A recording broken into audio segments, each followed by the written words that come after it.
Good morning, everyone. It's Joker, and today we are back with another slime video, and the new Raphael and Velzard have dropped.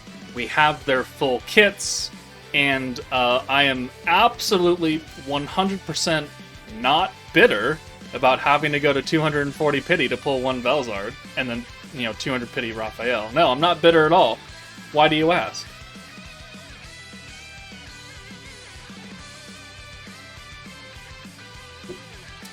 Anyway, let's talk about them. But first, let's talk about the packs that are in the shop, which I actually can't show you because I bought some of them.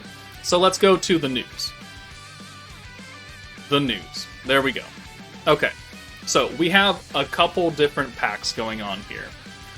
So we have the black crystals have returned. Now, these are quite expensive. You get 1,000 crystals, 2 black crystals, 2 banner tickets for $80.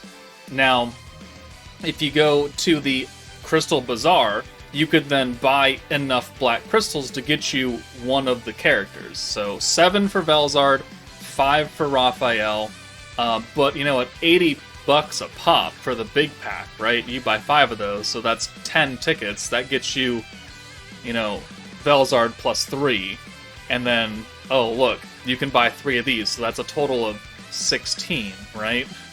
16, which gives you, if math serves me well, 1 extra? 2 extra, maybe? 5 and 7, so that's 12. And you can buy 10, 11, 12, 13. Yeah, you get 1 extra crystal. Let's do some quick math real fast. Quick math calculator. Where are you? There you are. So let's do just the base price, 80 times 5. Alright, cool. And then 4, 8, 12 plus 120.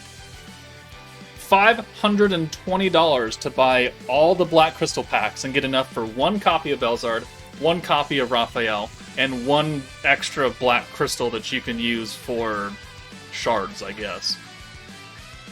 Realistically, not worth it.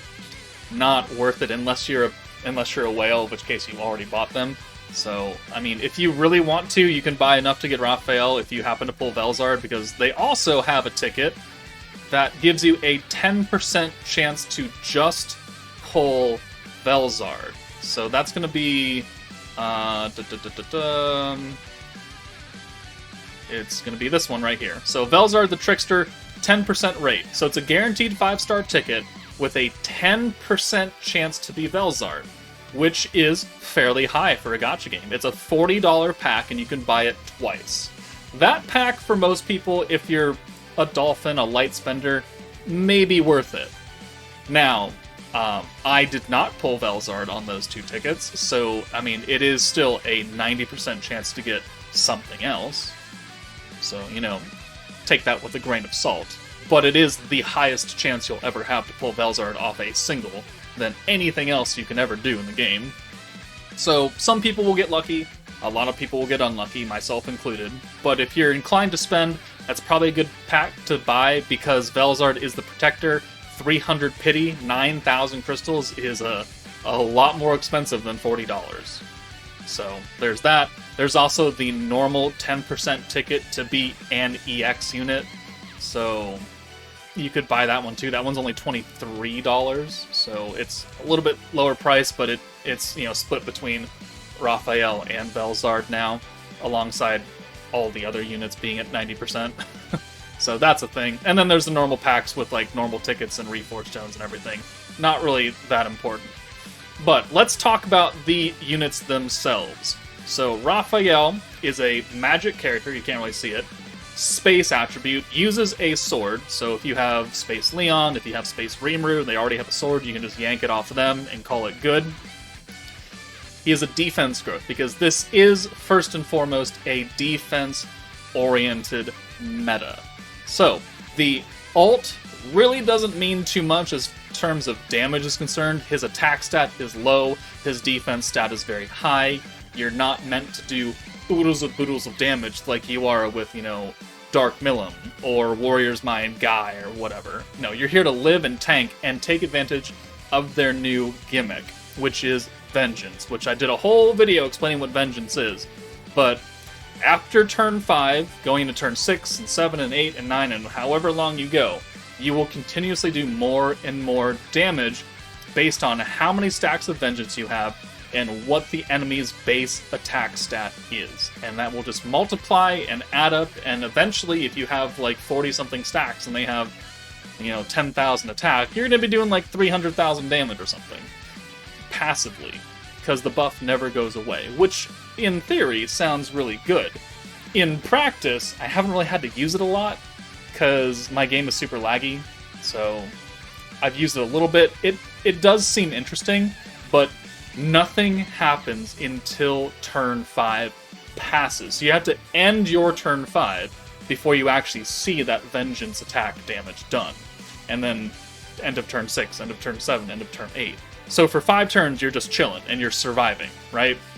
So you don't see that damage until minimum turn 6. And then he also gives everybody guard rate by up to 100%, but 98 is fairly good, and I don't feel like using stuff right now for him. Guard for all the front 3 characters is good. This is a defense meta. Taking less damage is always good. His second skill gives everybody on the front line 50% all attribute resistance, so 50% less damage from dark, light, wind, earth, space, all the metas, all the typings. Good for defense. And then he also is the first unit to seal the enemy's attack, their crit rate, and their pierce rate for 2 turns. This skill will probably be very, very good even outside of his meta, because there's a lot of enemies that do a literal butt ton of damage to you because they have really high attack. They give themselves a ridiculous amount of crit damage, and you can just seal that, and then they do, normal damage. They may still have a high attack stat, but you will take less damage overall. Like, a new player, brand spanking new, will probably still have a rough time against Conquest Milim, because she hits so very hard so many times.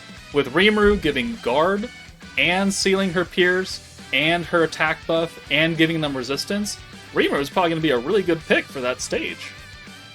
I could see people using him in a lot of places where they're having trouble beating it because they just take too much damage. Rimuru will help you out. His Valor trait is actually the good Valor trait, where you bring him in and you seal all magic skills, so all orb changes, all the rewind, any orb steals like Shuna and Hinata, because they're going to be pretty prominent right now, those get sealed. That's a good Valor trait. His actual trait is good for the meta, because do 4 combo greens, you get extra defense. Defense meta, extra defense is good. Does it help anywhere else, as like him being a support unit? Not so much, because most of the other metas are damage focused, and you really don't care about having higher defense at the time.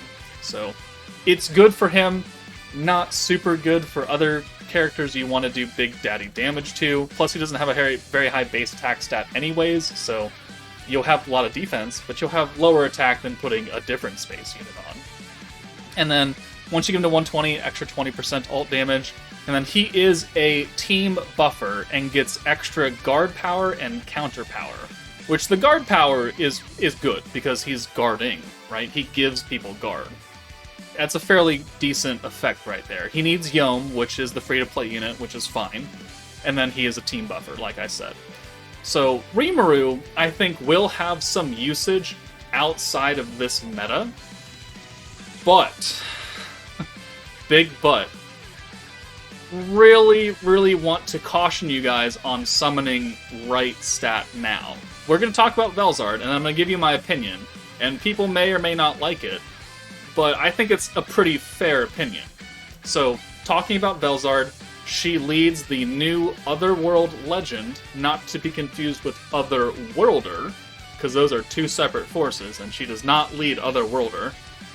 Otherworld Legend gets 6% extra damage to water enemies, so the same as Fount of Wisdom Diablo gives a unit or category extra damage against water. And then she also gives Dragon Hakai and Otherworld Legend the attack and defense buff. Cool. Dragon Hakai is a fairly good category. Otherworld Legend is being built up. Her skill applies a Vengeance counterattack to the enemy, gives extra skill points on greens for 3 turns, and then reduces the cost of all allies' skills. Now, the important thing to note is that she is the first character to reduce everybody's skill cost, even the people in the back, because when we've been using Dark Veldora, Earth Benimaru, Light Soka, they reduced the skill cost of the front 3 units that are currently active. And then you had to swap them out and use it, and then they're reset, and then swap them back in, and there's a whole musical chairs kind of thing going on. With Velzard, it doesn't matter where they are; they just get reset, which is very powerful and really, really nice, right? It's really good. Extra skill points on green. She doesn't raise your cap at all, but like 3 greens gives you like 75 points, and 4 greens takes you from 0 to 100 points. So that's pretty good. And then the Vengeance counterattack. Every time an ally, one of your units, takes damage from getting hit, they will apply 1 stack of the whole Vengeance gimmick on all the enemies. If there's 1, then you get 1 stack. If there's 3 enemies, each of them get a stack. And that will just continually add up and add up and add up. And if the enemy does an AoE, great. You have 3 stacks now, because you have 3 units that each took a hit. So 3, 6, 9... I mean, it can stack quickly. And then, the other units, Yoma's stacking 3... Rimuru's stacking 3, the incoming Veldora, whenever he shows up, could be next week, could be the week after, he will probably also stack 3, I don't really know yet, but it's an interesting mechanic. It's brand new, we have to test it, we have to use it in other places to see how effective it will be, because some fights you go past turn 5, and great, it's going to work. Some stages you don't.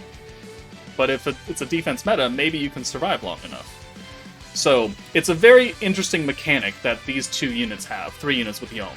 And I'm interested to test it out, but I want to caution people that a lot of defense-focused units don't really transition well into future metas, because at the end of the day, once this meta is over, if they're a 120 and you're like, oh great, I'm going to get a lot of stats out of them, if the next meta is damage-focused, you're not going to put Rimuru on there, because he has just low attack, inherently, because he's a defense growth EX unit. So he has a really, really high defense, not really high attack, and even if you put him under like a same typing unit, they're still not going to have the best attack stat, and for damage teams, you want more attack. And then, he will probably see usage outside of its meta on other stages. How much, though, I don't really know right now. So my advice to most players is to wait, alright? It's a new mechanic, let me do my showcases, let me do the science for you before you go spend your 3,000 crystals and maybe pull them and maybe not. And also, wait for the other 2 banners, because they may not be quite as specific, they could be a little bit more generic as far as future teams are concerned, and I'm not telling you, no, don't summon, because this does seem relatively interesting, right? But we also have 2 months. This is this meta and whatever the late September to late October meta is. We only have 2 full metas left until the anniversary, right? So what I've been telling people for the past couple months now is save for the Annie. This team is interesting. Would I call it absolutely busted? Not right now. No. No. So, hold off. Be smart. Let me do the science for you. Then you can see in an educated session how they work, and if you like it or not. Wait for the other 2 units to drop and see if you like them too, and then make your decision, because it's only going to take like 2 weeks, right? A banner next week, probably Monday, or Tuesday, and then the Tuesday after that. It's not that long, and we've got until September 29th, I think is when the banners leave. So, I really, really urge people to wait on this meta. It's not like a whole super busted trainee where I was really on the fence about her, and then she became a god after I actually used her. It could be the same way here. But let me test them for you before you waste all of your hard-earned crystals, and then not pull them anyways, and then you're going to be super upset that you didn't get them, and now you have nothing for the Annie. So, my advice again is to just wait. Wait it out, see what the other 2 banners are, let me do these units, and then you can make an informed decision. So, that's going to be it for me, guys. If you did happen to summon already, let me know how your summons went. I pretty much guarantee that you did better than me, so can't wait to hear everybody got both of them on the first multi, blah blah blah blah blah, go fuck yourselves, right? But let me know in the comments how your summons went. That's it from me, take it easy, and I'll see you all later.